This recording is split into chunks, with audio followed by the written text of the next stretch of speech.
छोटा सा नाम है मेरे बाबा का, जपने लगो तो बड़े बड़े काम होने लगते हैं। ओम साईं राम। मैं सोनाली साईं आशीष चैनल में आप सभी का स्वागत करती हूँ। आप सभी के लिए मैं यही प्रार्थना करती हूँ कि बाबा आप पर आप अपना प्यार, अपना आशीर्वाद, अपनी कृपा खूब बरसाएं। आपकी ज़िंदगी बाबा के प्यार से भर जाए और आपकी ज़िंदगी में कष्टों का कहीं से कहीं तक कोई नाम ना हो। आज मैं आपको बाबा की छोटी सी घटना सुनाती हूँ जो हमारे लिए एक बहुत बड़ी सीख है। तो क्या होता है कि एक बार बाबा के मस्जिद में जो हेमाड पंथ है, जिन्होंने साईं सच्चरित्र जो पावन ग्रंथ है हमारा साईं बाबा की जीवनी पे आधारित है, तो साईं सच्चरित्र के जो लेखक है हेमाड पंथ, एक बार वो बाबा की चरण सेवा कर रहे थे, मतलब उनके चरणों को दबा रहे थे।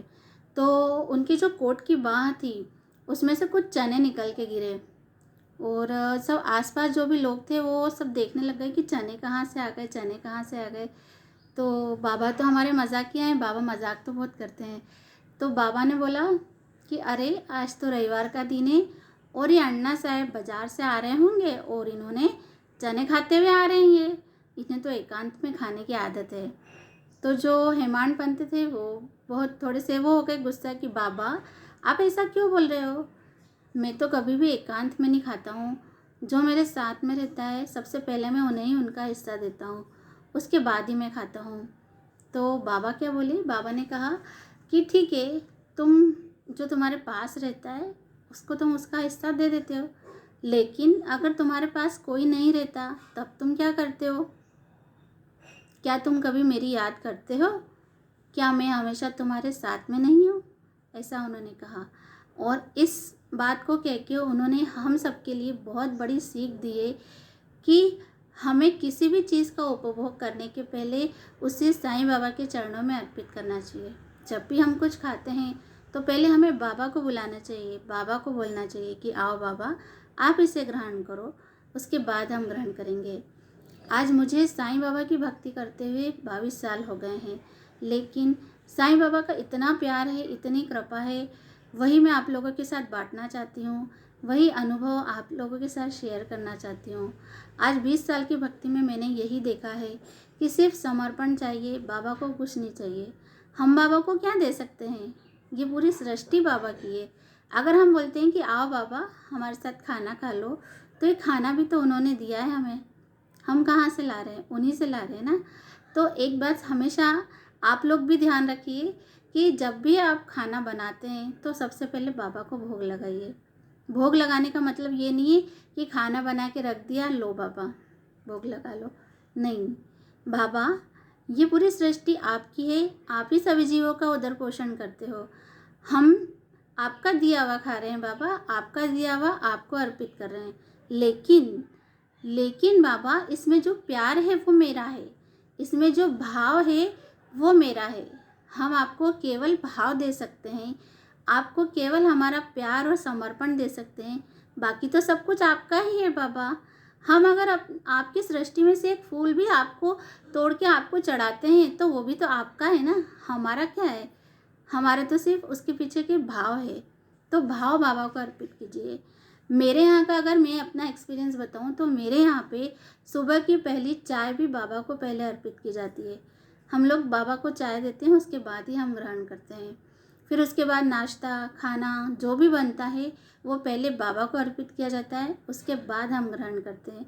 लेकिन ये तो ही हमारे घर में भोग लगाने की बात, भोग तो आप लगाते ही होंगे, और अगर नहीं लगा रहे हैं तो प्लीज़ लगाना शुरू कर दीजिए। अगर आप बाबा को मानना चाहते हैं, बाबा की भक्ति करना चाहते हैं, तो सबसे पहले सुबह शाम या जो आपके घर में बनता है, जब बनता है, सबसे पहले आप बाबा को भोग लगाइए, उसके बाद खाइए।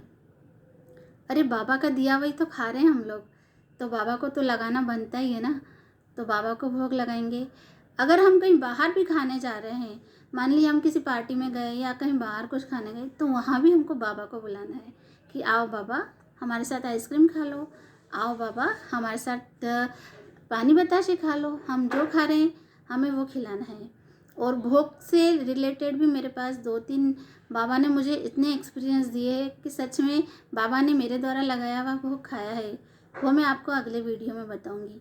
लेकिन आज मैं आपको सिर्फ यही कहना चाहती हूँ कि बाबा को सिर्फ भोग लगाना है, इसलिए भोग नहीं लगाना है। हमें ये मानना है कि बाबा हमारे घर के बड़े हैं और बड़े हैं, तो हमें उनका ध्यान रखना है कि नहीं बाबा आपने सुबह का खाना खाया है या नहीं, शाम का खाना खाया है या नहीं। जिस प्रकार हम बड़े बुजुर्गों का ध्यान रखते हैं, जिस प्रकार हम अपने बच्चों का ध्यान रखते हैं, उसी प्रकार हमें बाबा का ध्यान रखना है। आपके घर में बाबा का स्वरूप होगा या बाबा का फ़ोटो होगा, जो भी है आप उस पर भोग लगाइए और बाबा को बोलिए कि नहीं आपको आना है, आपको खाना है। और बाकायदा ये बोलिए कि बाबा आज मैंने आपके लिए ये बनाया है, दाल रोटी बनाइए तो दाल रोटी बनाइए और आपको मैं वो बड़े प्यार से खिला रही हूँ बाबा, प्लीज़ मेरी इच्छा है बाबा कि आप ज़रूर आइए। जब भी मैं भोग लगाती हूँ तो मेरे बाबा ज़रूर आते हैं, किसी भी रूप में आते हैं। मैंने आपको पहले भी बोला था कि बाबा के एक हाथ नहीं है, बाबा के हज़ारों हाथ हैं और बाबा के रूप भी हज़ारों हैं। किसी भी रूप में वो आएंगे और आपका भोग ज़रूर खाएंगे। तो आज तो हमने बोला कि भोग हमें लगाना है, भोग से रिलेटेड हमने सारी बातें करी। अगर आप भी साईं बाबा से जुड़े रहना चाहते हैं, मेरे अनुभव सुनना चाहते हैं और आगे साईं बाबा के जो विचार हैं वो हम जन जन तक फैलाना चाहते हैं, तो इस चैनल को प्लीज़ सब्सक्राइब कीजिए, लाइक कीजिए। ये चैनल सब्सक्राइब करेंगे तो ज़्यादा से ज़्यादा हम लोगों तक साईं बाबा जो चाहते थे, जैसा चाहते थे वैसा हम बता सकते हैं। ओम साई राम।